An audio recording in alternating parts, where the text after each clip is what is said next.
Ecuador, ¿qué es lo que tiene Ecuador? Ecuador va a ir a un referéndum. ¿A un referéndum para qué? Para varios puntos, para tener una asamblea constituyente, para reducir el número de asambleístas, para eliminar el financiamiento de los partidos políticos, el financiamiento del Estado de los partidos políticos, para eliminar la prohibición de instalar bases militares de Estados Unidos en Ecuador. Y este domingo se va a desarrollar ese referéndum para decidir sobre varios puntos. Vamos a conversar a esta hora de la noche con Daniel Pontón, profesor universitario de Ecuador, que nos va a hablar justamente de qué es lo que se viene para este domingo, qué es lo que se espera, siempre la expectativa respecto a cómo se desarrolla un referéndum o al pronunciamiento del pueblo, que es el poder constituido, por supuesto, según las constituciones de muchos países, además del mundo. Siempre es importante saber qué esperan, qué quieren. ¿Cómo está? Muy buenas noches, señor Pontón, bienvenido a Latina Noticias aquí en el Perú. Hola, un saludo muy cordial, gracias por la entrevista.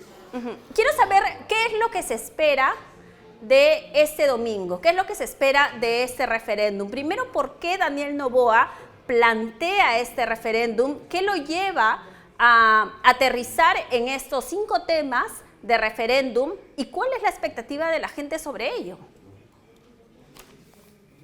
Bueno, el tema fundamental que estamos atravesando el país es una crisis de inseguridad muy fuerte, ¿no?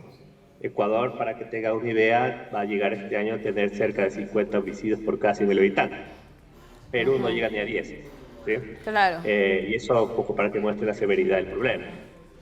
Noboa ha sido un candidato bastante, digamos, presidente, fue candidato también hace poco, bastante popular, cuya narrativa está centrada alrededor del problema del crimen y de seguridad a través de una declaratoria de un conflicto armado. Él ha buscado aprobación de algunas leyes que en su momento han sido rechazadas por la Corte Constitucional por declararlas inconstitucionales. Y básicamente el trasfondo de esta consulta, bueno, tiene varias preguntas, usted las ha numerado, son 4. Una de ellas tiene con lo que es una reforma constitucional que ahorita tiene que pasar la fase de plebiscito, ya fue aprobada por la Asamblea, que es el establecimiento de una base militar. Bases militares que están prohibidas en la Constitución de 2008, que le permitía al Ecuador tener apoyo a través de estos mecanismos, como llamados bases, de potencias extranjeras. Todos sabemos que apunta hacia Estados Unidos, pero no se dice obviamente el país la reforma no apunta a establecer un país establecido, pero básicamente son Estados Unidos, en una narrativa que busca en su momento fortalecer la cooperación para la lucha contra el narcotráfico. También hay 2 preguntas que yo creo que son de relleno, porque obviamente son bastante atractivas popularmente. El descrédito de la Asamblea es profundo, creo que también de alguna otra forma la crisis de los partidos y la crisis de la política la vive en países como Perú también, donde siempre va a ser sugerente reducir el número de asambleístas, ¿no? en función de una narrativa de ahorro público, ¿no? Porque obviamente son gastos públicos que se erogan, y también de la poca funcionalidad que presta la Asamblea porque está muy desprestigiada. Y también de una medida que Ecuador tiene, que es que el gobierno, o el Estado en este caso, financia a las organizaciones políticas, y claro, en este caso, recuerda la Constitución 2008, y en este caso lo que se pretende es reformar eso, porque se dice que también eso es solapar gente que vive de la política y exceso de gasto, etcétera, etcétera, ¿no? Pero por último está una pregunta que apunta directamente a entrar en un proceso constituyente. Ajá. Por eso yo he puesto el contexto de seguridad, porque básicamente la constituyente está anclada en función de la necesidad del Ecuador de reformar una constitución que tenga mucho más capacidad de hacer un frente a un problema que estamos viviendo, como es el tema criminal, ¿no? Y en ese sentido, si bien es cierto también no solo apunta a eso, pero básicamente la retórica, la narrativa del gobierno está apuntando a ello, ¿no? A hacer mecanismos, a limitar garantías, a establecer reformas del Estado, y justamente también revisar algunos o los múltiples derechos que la Constitución del 2008 tiene, que tiene una Constitución fue de carácter progresista, un gobierno alineado al socialismo del siglo XXI. Y claro, se trata de cómo revertir esa Carta Constitucional porque supuestamente no le permite al gobierno gobernar adecuadamente, ¿no? Entonces, como usted bien menciona, esta Asamblea Constituyente apunta un poco a modificar las reformas que hizo en su momento Rafael Correa, ¿no? Como el socialismo del siglo XXI, como él lo llamaba.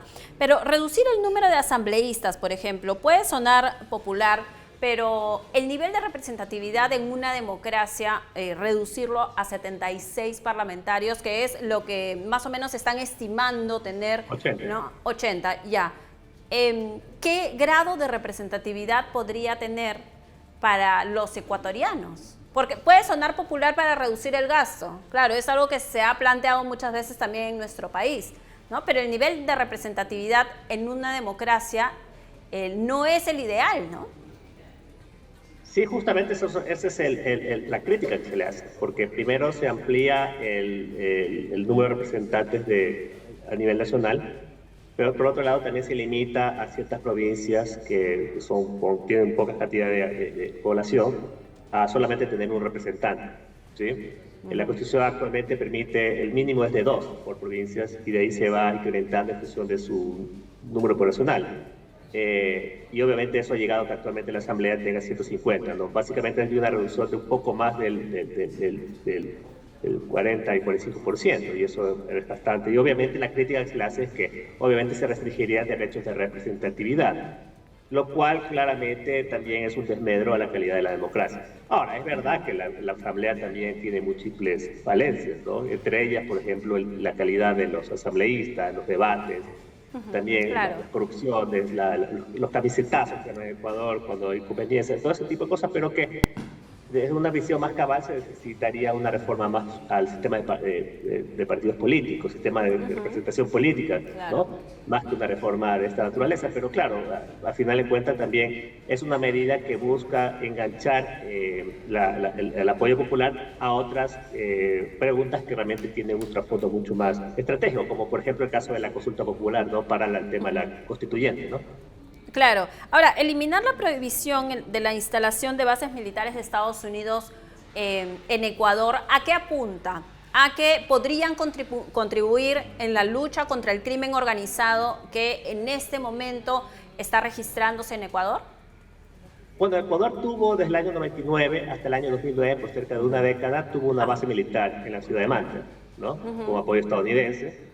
Eso con la Constitución del 2008 se prohibió y la base de Manta tuvo que salir en el año 2009, y ahí se estableció una crítica profunda que eso ha permitido que el narcotráfico se instale en el Ecuador. Básicamente, actualmente, por ejemplo, el Ecuador, es verdad, es uno de los centros más importantes del narcotráfico, es el principal centro de distribución de drogas hacia Europa, por ejemplo, y así lo han detectado múltiples agencias internacionales. Y claro, la narrativa es volver a recuperar esa capacidad de control aéreo y marítimo y también del territorio, ¿sí? Lo que pasa es que no está claro si es que realmente los Estados Unidos ahorita actualmente están interesados en hacerlo, porque las tecnologías, sobre todo alrededor del tema de control de drogas, han cambiado muchísimo. No podemos decir que fue lo mismo ahora que hace el año 99, porque claramente hay otro tipo de visión estratégica, geopolítica y sobre todo de capacidades. ¿De acuerdo? Y eso es lo que se ha discutido muchísimo, porque actualmente ya en Ecuador han establecido centros, convenios de cooperación con Estados Unidos, donde ya aeronaves estadounidenses patrullan el cielo con uso de pistas en Ecuador de forma esporádica, ¿no?